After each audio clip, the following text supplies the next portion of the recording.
मित्रों, भगवान कृष्ण ने अर्जुन को कुरुक्षेत्र की रणभूमि में गीता का अनमोल ज्ञान दिया था।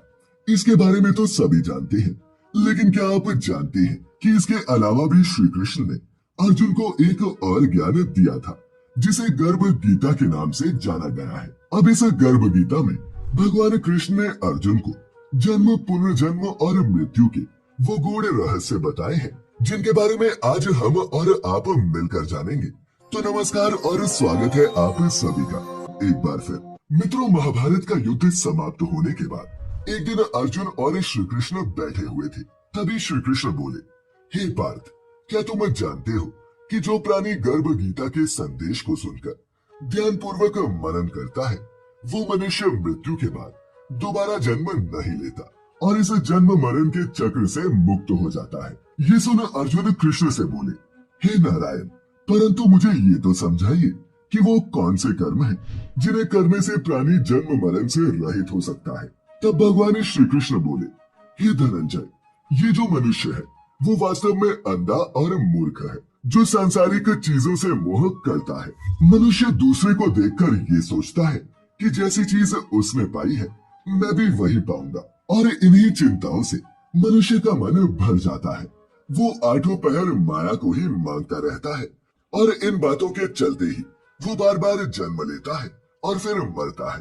भगवान कृष्ण की बातें सुनकर अर्जुन उनसे फिर पूछते हैं, हे भगवान, ये मन तो मदमस्त हाथी की भांति है और तृष्णा इसकी शक्ति, और हमारा ये मन 5 इंद्रियों के वश में है, जो काम, क्रोध, लोभ, मोह और अहंकार है, और ये सब बहुत बली है। सो आप ही मुझे बताइए कि वो कौन से यत्न है जिनसे मन वश में किया जा सकता है।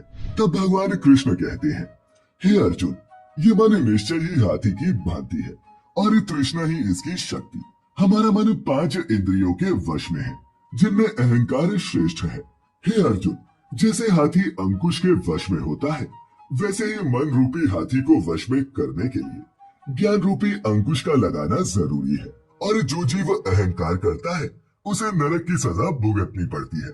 इसके बाद अर्जुन पुनः प्रश्न करते हैं, हे वासुदेव, जो आपके नाम के लिए वनखंडों में फिरते हैं या फिर वैरागी हो गए हैं, वो सभी धर्म का काम ही कर रहे हैं, ये कैसे जाने? अर्जुन के इन प्रश्नों का जवाब देते हुए भगवान कहते हैं, हे अर्जुन, ये वे हैं जो मेरे ही नाम के लिए वन में फिरते हैं और सन्यासी कहलाते हैं।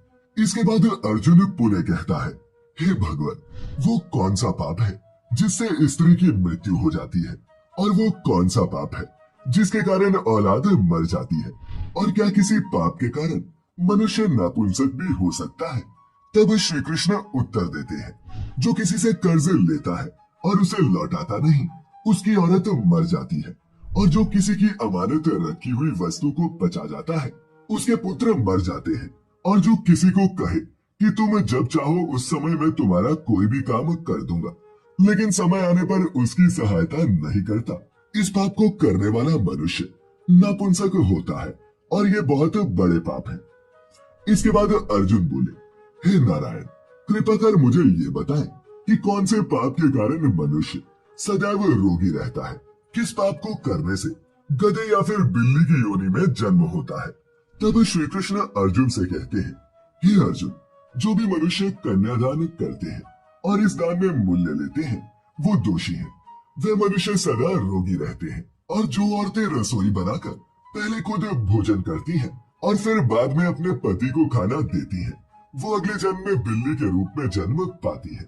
वहीं जो मनुष्य झूठी वस्तुओं को दान में देते हैं, उनको अगले जन्म में गुलामी करनी पड़ती है।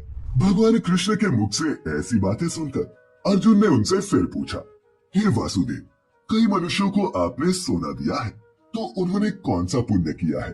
और कई मनुष्यों को आपने हाथी, घोड़ा, रथ सब दिया, वो कौन से पुण्य करके आए हैं? भगवान कृष्ण बोले, जिन्होंने स्वर्ण दान किया हो उन्हें घोड़े और वाहन मिलते हैं, और जिन्होंने अन्न दान किया हो उनका सुंदर स्वरूप होता है। जिन्होंने विद्या दान किया हो वो विद्यावान होते हैं, और जिन्होंने संतों की सेवा की हो वो पुत्रवान होते हैं। अर्जुन ने फिर कहा, परंतु हे वासुदेव, किसी को धन से प्रीति है तो किसी को स्त्रियों से, इसका क्या कारण है समझाए। तब श्री कृष्ण बोले, हे अर्जुन, धन और स्त्री सब नाश रूप है और मेरी भक्ति का कोई नाश नहीं। इसीलिए मनुष्यों को चाहिए कि वो इन सभी विकारों से छूटकर मुझसे प्रेम करे।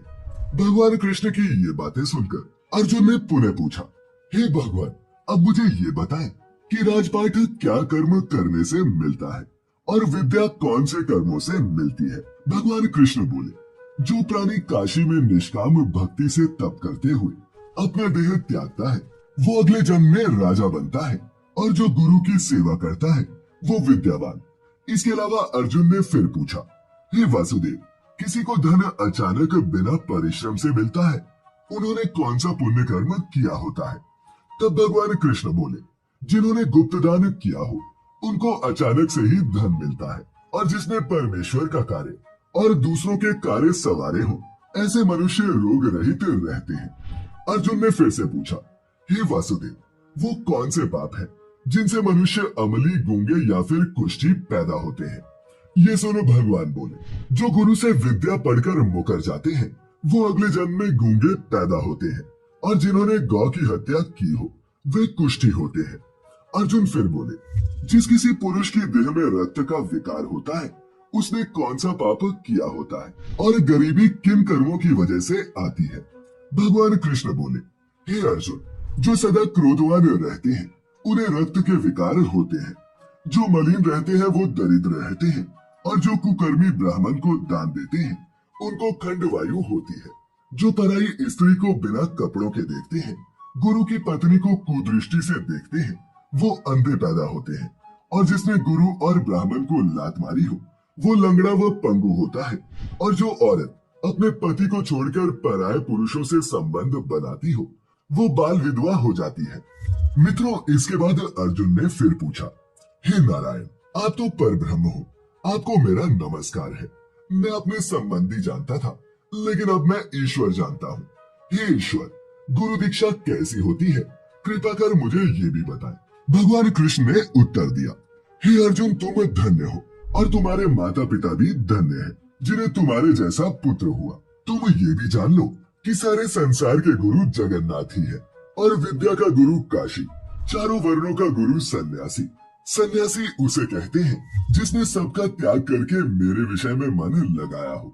हे अर्जुन, ये बात ध्यान देकर सुनने वाली है कि वो गुरु जिसने सब इंद्रियां जीती हो, जिसको सारा संसार ईश्वरमय नजर आता हो, ऐसे गुरु की पूजा करें और उसके चरणों में अपना सर रख दे। ऐसे गुरु के चरण मिलना एक सौभाग्य की बात है। हे अर्जुन, जो गुरु का भक्त होता है और जो प्राणी गुरु के सम्मुख होकर भजन करते हैं उनका भजन करना सफल है। गुरु से विमुख प्राणी दर्शन करने योग्य नहीं होते, और जो गृहस्थी संसार में गुरु के बिना है वो एक चांडाल के समान है। जिस तरह मदिरा के भंडार में जो गंगा जल है वो अपवित्र है, उसी तरह गुरु से विमुख व्यक्ति का